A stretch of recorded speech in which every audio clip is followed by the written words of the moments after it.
Be me, I guess. Nothing special. Just a guy who's good with his hands. I work for a company that deals with big, complicated equipment. The kind of stuff that can ruin your day, your week, or your life if you make a mistake. It's not a desk job. You're on your feet, you get dirty, and you have to trust the guy next to you. For years, it was a good place to be. The boss, Mr. Hansen, started out doing the same work we do. He gets it. He never cared about anything but two things. Are you getting the job done right? And are you keeping your crew safe? If you could do that, you were golden. No politics, no drama. Just show up, do your work, go home. The core of our operation is the main field crew, about a dozen of us. We've all been working together for a long time. You get to know how people think without them having to say anything. A glance across a noisy work site is enough to communicate more than a 5-minute meeting in an office. The guy who runs our crew is Raphael. He isn't the oldest guy there, maybe late 30s, but he's the one everyone listens to. Raphael's the kind of person who is completely calm in situations where everyone else would be panicking. I've seen him diagnose a problem with a multi-ton piece of machinery just by the sound it was making, a sound nobody else even noticed. He never raises his voice. He doesn't have to. When he speaks, it's because he has something important to say. His authority wasn't given to him by a title on a business card. It was earned over years of being the best at what he does. We all knew that if you followed Raphael's lead, you'd be safe and the job would get done perfectly. So that was our world, a functional, no-nonsense place where competence was the only thing that mattered. Then, sometime last fall, things started to change. Mr. Hansen had grown the business to a point where he said he needed to hire more office staff to handle the back-end stuff. One of those new hires was our first ever dedicated human resources manager. Her name was Jennifer. She showed up one Monday morning for a general introduction. It was immediately obvious she was from a different universe. We were all in our work gear, steel-toed boots and heavy-duty pants. She was wearing a business suit that probably cost more than my first car, with heels that clicked loudly on the concrete floor of the workshop. Mr. Hansen introduced her, said she was here to help streamline our processes and enhance company culture. We all just sort of nodded. We'd heard corporate speak before, but it was usually from clients, not from our own management. Jennifer gave a little speech. She talked about her background working for some tech startups and how she was excited to bring a forward-thinking, people-centric, and inclusive paradigm to our company. I looked over at one of the older guys, a man who'd been with the company for 20 years. He just had this completely blank expression on his face. He wasn't angry or amused. It was like he was listening to a foreign language he had no hope of understanding. Raphael was standing in the back, arms crossed, just watching. He had a neutral look, but I know him well enough to see he was assessing her, the same way he'd assess a new piece of equipment. The speech ended, and there was a polite, unenthusiastic spattering of applause. We figured that would be the last we'd see of her. HR people usually stayed in the clean, quiet office building, not out on the workshop floor. We were wrong. The very next day, the changes began. They were small at first.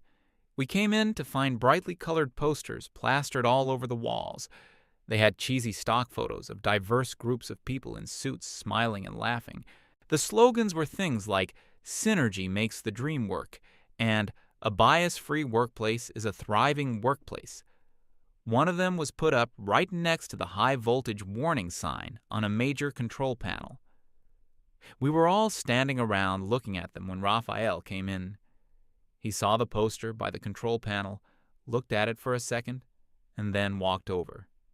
He didn't rip it down. He just very carefully peeled it off the wall, making sure not to tear it or leave any residue. Then he walked over to the men's restroom and stuck it neatly on the outside of the door. He didn't say a word. He just went back to getting his gear ready for the day's job.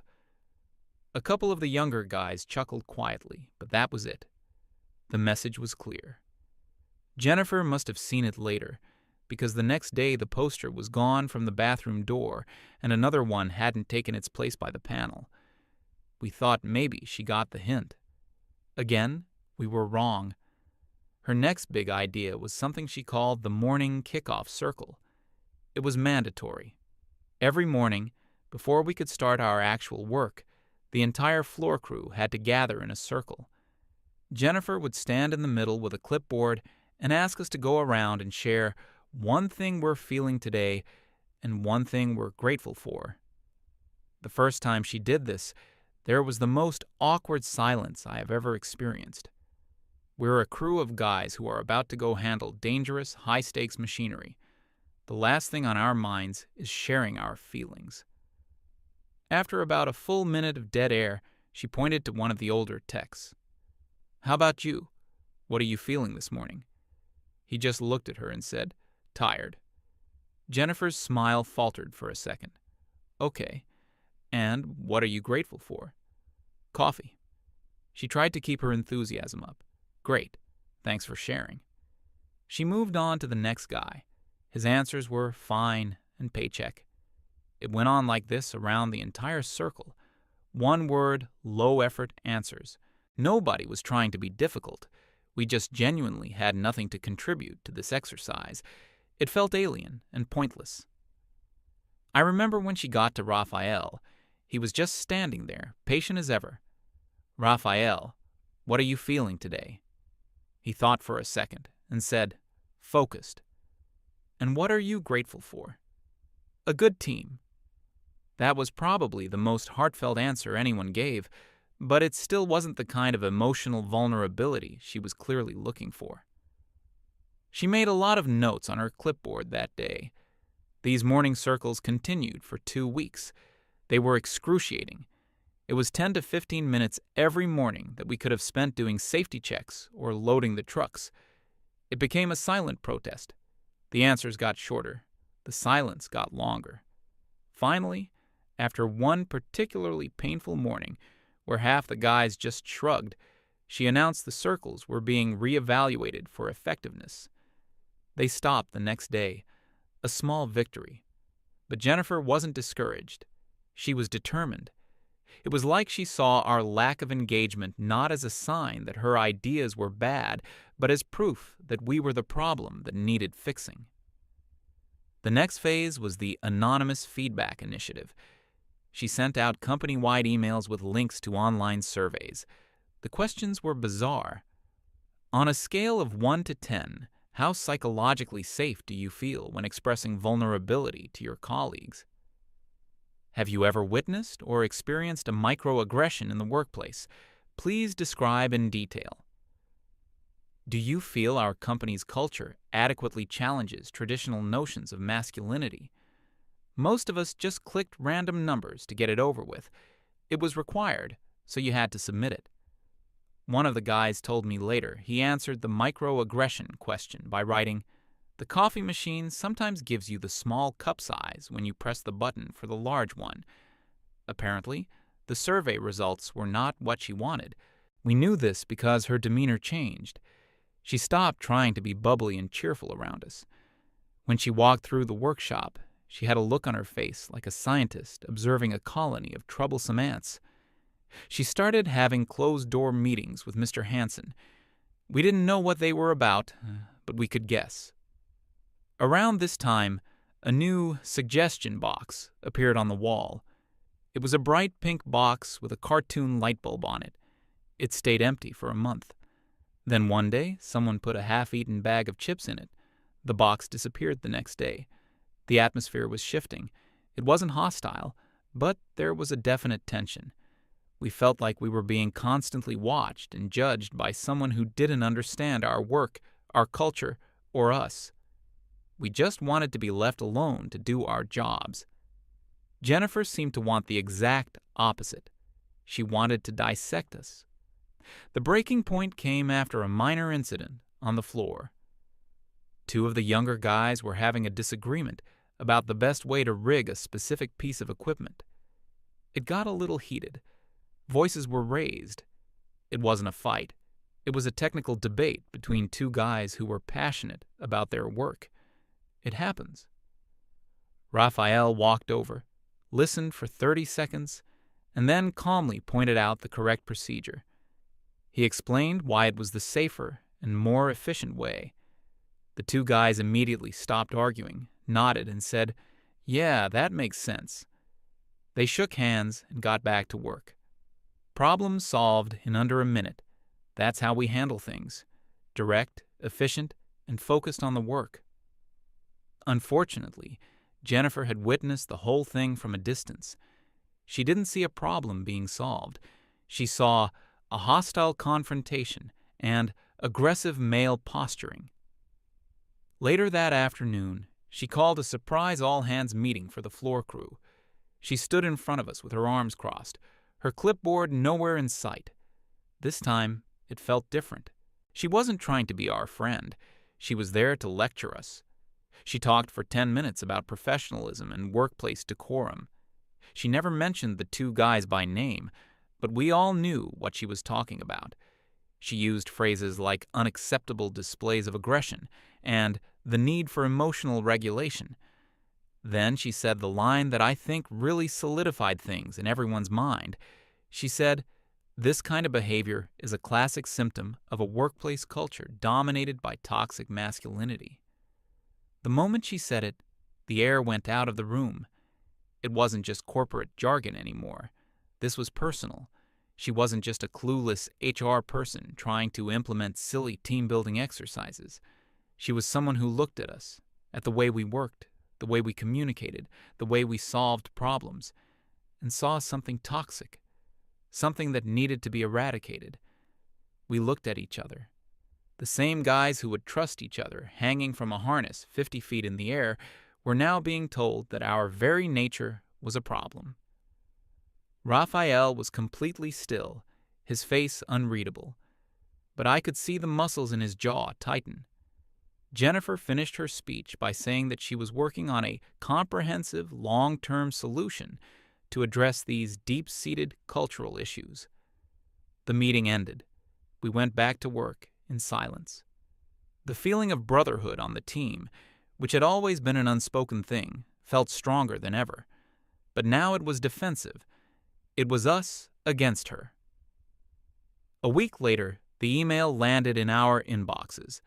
The subject line was, "Mandatory Workshop, a new model for masculinity in the workplace." I read it 3 times to make sure I was seeing it right. The body of the email explained that as part of an ongoing commitment to a safe and inclusive environment, the company was holding a special training session. It was mandatory for all male employees. The women in the office were not required to attend. The workshop's stated goal was to facilitate a conversation around harmful masculine stereotypes and provide tools for becoming better allies. It was scheduled for the following Tuesday morning. Tuesday, the same Tuesday we were scheduled to start the biggest, most important project of the entire year. We had a client, a massive manufacturing firm that had been on our schedule for 6 months. The job involved installing a new assembly line.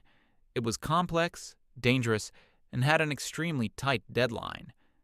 If we were late, the company would face crippling financial penalties. Mr. Hansen had been stressing the importance of this job for months. The workshop was scheduled for 8 a.m. and was set to last 4 hours. We were supposed to be on the road to the client's site by 7 a.m. at the latest. I immediately walked over to Raphael's workstation. He was just staring at his computer screen, reading the same email. "She can't be serious," I said. Raphael didn't look away from the screen. "Looks like she is." "What are we going to do? The client is expecting us first thing in the morning." He finally turned to me. "First, we do our jobs. I'll go talk to Mr. Hansen and sort this out. This is a scheduling conflict. He'll understand." An hour later, Raphael came back. He looked different. He wasn't angry, but he looked disappointed. "What did he say?" I asked. "He said Jennifer convinced him it was critical for company liability," Raphael said quietly. She told him that after the incident last week, not providing this training would be a huge legal risk if someone ever filed a complaint. She had cornered him. She'd used the language of lawyers and liability, the one thing that makes owners like Mr. Hansen nervous. So, we have to go? Raphael nodded slowly. We have to go. But I also told him that we will not be late for the client. I'll call the site foreman and tell him we'll be there by noon. We'll have to work a double shift to catch up. That was Raphael, always finding a solution, always putting the work first. But I could tell he was deeply unhappy about it. We all were. It wasn't about the training itself. It was the principle. It was being forced into a room to be lectured about how to be a man by people who had no idea what our lives were like. It was the implication that we were broken and needed to be fixed. The next few days were tense. Nobody talked about the upcoming workshop. We just focused on prepping for the big job, making sure every piece of equipment was calibrated and ready to go. The work was a comfort. It was logical. The laws of physics don't care about your feelings or your identity. A bolt is either tightened to the correct torque or it isn't. On Tuesday morning, we all came in early, as usual. We loaded up the trucks with everything we would need for the client's site. We wanted to be able to leave the second the workshop was over. At 7:55 a.m., Jennifer came into the workshop. Okay, everyone, time for our session. It's in the main conference room. She was smiling, that bright, false smile again. Slowly, we all put down our tools. We filed out of the workshop and walked over to the office building. It felt like being herded. The conference room had been rearranged.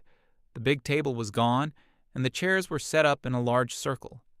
At the front of the room was a whiteboard and a projector screen. Standing there next to Jennifer was a man we'd never seen before. He was young, maybe mid-20s, wearing a cardigan and thick-rimmed glasses. He had a soft, gentle smile plastered on his face. This had to be the facilitator. We all filed in and took a seat. The door closed behind us. There was a palpable feeling of dread in the room. It was like being in a principal's office, but all of us were there at once. Jennifer introduced the facilitator. I don't remember his name. He had one of those names that sounds more like a brand than a person. He started by thanking us for our courage and openness in participating. Courage, to sit in a chair. He then explained the ground rules for the day. He called them rules of engagement for a safe space. Rule 1 was to speak from the eye. Rule 2 was to listen to understand, not to respond. Rule 3 was to be mindful of the space you occupy. Most of us were just staring at him, completely bewildered. He smiled, as if we were all on the same page. Okay, so, for our first activity, I want us to go around the room and each share a time when we felt constrained by the expectations of traditional masculinity. The silence that followed was even heavier than the silence during the morning kickoff circles. It was absolute. Not a cough, not a shuffle of a chair. Just a dozen men staring back at him. He waited, his smile unwavering. No wrong answers here, folks. It's a safe space. Still nothing. He pointed at one of the younger guys. How about you? Ever felt like you couldn't express a certain emotion because you were told boys don't cry? The kid just shook his head. No. The facilitator's smile tightened just a fraction. Okay, well, that's a valid experience too. He tried someone else. Have you ever felt pressured to be the strong, silent type when you really wanted to talk about something? The guy, a veteran tech named Mike, just grunted. I talk when I have something to say. This was going nowhere. The facilitator was getting visibly flustered, but he was trying to hide it. Jennifer was standing in the corner, her arms crossed, a disapproving look on her face. She was watching us like we were all failing a very important test. The facilitator decided to change tactics. He abandoned the group activity and launched into what was clearly a pre-prepared lecture. He clicked a button, and a PowerPoint slide appeared on the screen behind him. It had a title, Unpacking the Invisible Knapsack. For the next 20 minutes, he talked. He talked about how, as men, we navigate the world with a set of unearned advantages. He explained that things we take for granted, like feeling safe walking alone at night or being taken seriously in a technical conversation, were forms of privilege that we needed to acknowledge. He wasn't yelling. His voice was soft, calm, and incredibly condescending. It was the voice of someone explaining a simple concept to a child. With every sentence, I could feel the mood in the room getting colder. We were a crew of men who worked hard for everything we had.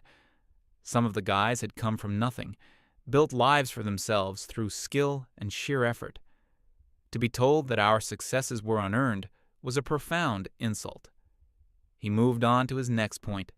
He talked about emotional labor and how men traditionally outsource it to women. He talked about how our silence, our focus on solutions instead of feelings, was a way of avoiding our responsibility to be emotionally present. I glanced at Raphael. He was sitting perfectly still, his hands resting on his knees. He was looking directly at the facilitator. His expression was a blank wall. The facilitator then put up another slide. It was a diagram, a pyramid. The title was The Pyramid of Harm. At the bottom of the pyramid were things like jokes and locker room talk. At the very top was violence. He explained in his patient, patronizing tone that the things at the bottom of the pyramid create a culture that enables the things at the top. He was drawing a direct line from our way of talking and interacting with each other to the worst things imaginable. That was it. That was the moment. I think for all of us, that was the line. It was a collective accusation. We were being told that we were, by our very nature, complicit in something awful. And then it happened. The facilitator was in the middle of a sentence about our collective responsibility to dismantle these systems. Raphael moved. He didn't stand up abruptly. He didn't make a sound of protest. He simply, quietly, and deliberately placed his hands on the arms of his chair and pushed himself to his feet. The scrape of the chair legs on the floor was the only sound in the room. The facilitator stopped talking mid-sentence. He and Jennifer both stared at Raphael. Raphael didn't look at them. He turned, took 2 steps to where his jacket was hanging on the back of his chair, and picked it up. He slung it over his shoulder. Then he started walking towards the door. His steps were measured and calm. He wasn't storming out. He was just leaving. Jennifer finally found her voice. "Raphael, this workshop is mandatory. Where are you going?" He didn't stop walking.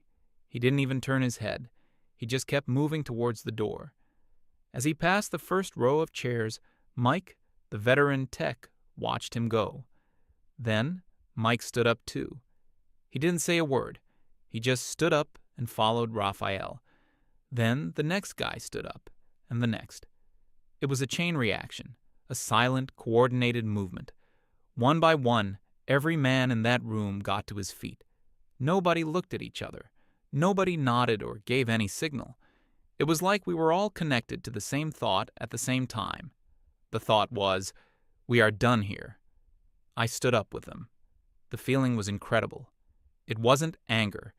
It was a kind of calm, powerful clarity, a quiet refusal to participate in our own humiliation. We filed out of the room in a single line, like a crew walking off a job site. I was one of the last ones to leave. Just before I stepped out, I glanced back. Jennifer and the facilitator were standing there, completely frozen. Their mouths were slightly open. Their faces were a perfect picture of utter, baffled shock. The projector was still beaming the Pyramid of Harm onto the screen behind them in the now empty room. I pulled the door shut behind me, and the click of the latch echoed in the hallway. We walked back to the workshop in total silence. There was no celebration, no high fives. We weren't kids who had just pulled a prank. We were men with a job to do. When we got back to the workshop floor, the atmosphere was all business. Raphael was already by the main truck, checking the straps on a piece of equipment. He looked up as we all came in. Good. Let's finish loading. We're behind schedule. That was it. The incident was over. It wasn't going to be discussed. We all got to work. The familiar sounds of tools and machinery filled the air. It felt good. It felt normal. We were about 10 minutes away from being ready to roll out when my phone rang. It was the main office line. I answered it. It was the client's site foreman. He was not happy. He asked where we were, why we weren't on site, and if we understood how much money his company was losing every hour we were late. I told him we were on our way and that we'd be there as soon as possible. I apologized for the delay. As I hung up, I saw a car pull into the parking lot at high speed. A black SUV. Mr. Hansen's car. He got out before the engine was even fully off. He was wearing his work boots and a jacket, not a suit. He meant business. He strode across the lot and into the workshop. He didn't look angry. He looked determined. Jennifer came scurrying out of the office building to meet him, clutching her clipboard like a shield. She started talking to him before he was even fully inside, pointing back at the office, her voice high and frantic. Mr. Hansen didn't even break stride. He held up one hand to silence her and kept walking right past her, towards us. He came to a stop in the middle of the floor. The entire crew stopped what they were doing and looked at him. He scanned all of our faces, his eyes finally landing on Raphael. Raphael, my office, now. His voice was firm. Raphael put down the wrench he was holding, wiped his hands on a rag, and nodded. The two of them walked towards Mr. Hansen's small, practical office on the edge of the workshop floor. Jennifer tried to follow them inside, but Mr. Hansen turned at the door. "Stay here. I'll deal with you in a minute." The door closed. We all stood there, pretending to work, but really we were all just listening. We couldn't hear everything, but the walls were thin. We heard Mr. Hansen's voice, low and questioning. Then we heard Raphael's voice. It was calm. He wasn't defending himself. He was explaining. We heard bits and pieces. Critical deadline. Client losing money. Told we were the problem. Can't have a man second-guessing himself on a dangerous job. He was talking about safety, about trust, about the mindset you need to do our kind of work. He wasn't complaining about his feelings being hurt. He was explaining, in practical terms, why Jennifer's workshop was not just a waste of time, but a potential danger to the crew and the business. There was a long pause. Then we heard Mr. Hansen say one thing, loud and clear. "Okay, I get it. Send the crew out. Get that job done. I'll handle this." The door opened. Raphael came out. He looked at us and gave a single sharp nod. "Let's go." That was our signal. We moved. The energy was high. We finished loading the last of the gear in record time. As we were climbing into the trucks, Mr. Hansen came out of his office. Jennifer was waiting for him, looking anxious. "Jennifer, you're next," he said, and gestured for her to go into his office. The door closed again. This time, we didn't have to strain to hear. Jennifer's voice started first, high and defensive. We could hear words like insubordination, hostile work environment, legal exposure. Then Mr. Hansen's voice cut through. It was not loud, but it was hard as steel. "Your job, your only job, is to support the people who make this company money. That's it. You don't fix them. You don't re-educate them. You make sure they have what they need to do their jobs safely and efficiently." We heard Jennifer try to interrupt, something about corporate responsibility. Hansen's voice cut her off again. "Responsibility? My responsibility is to my clients and my employees. The men you just insulted are the best at what they do. I built this company on their skill and their loyalty. You walked in here, and in 2 months, you did more damage to morale than a decade of bad economic downturns."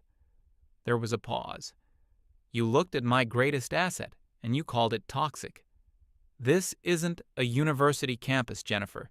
This is a business. Results matter here, and you have produced no positive results.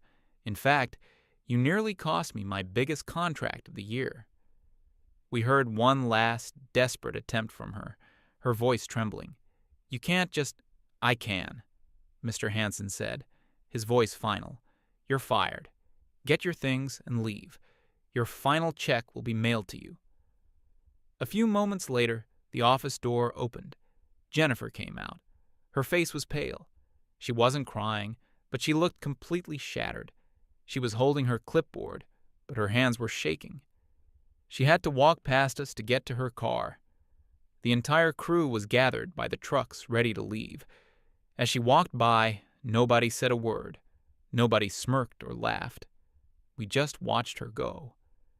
There was no sense of victory, just a quiet, somber sense of order being restored. She got in her car and drove away without looking back. Mr. Hansen came out and walked over to us. He looked tired. He looked at Raphael, then at the rest of us. "Sorry about all that," he said. "It won't happen again. Now go do what you do best." Raphael just nodded. "On it, boss." We all climbed into the trucks. The engines started. As we pulled out of the yard and onto the main road, the feeling was one of pure relief. The nonsense was over. The outside world, with all its strange ideas and accusations, was behind us.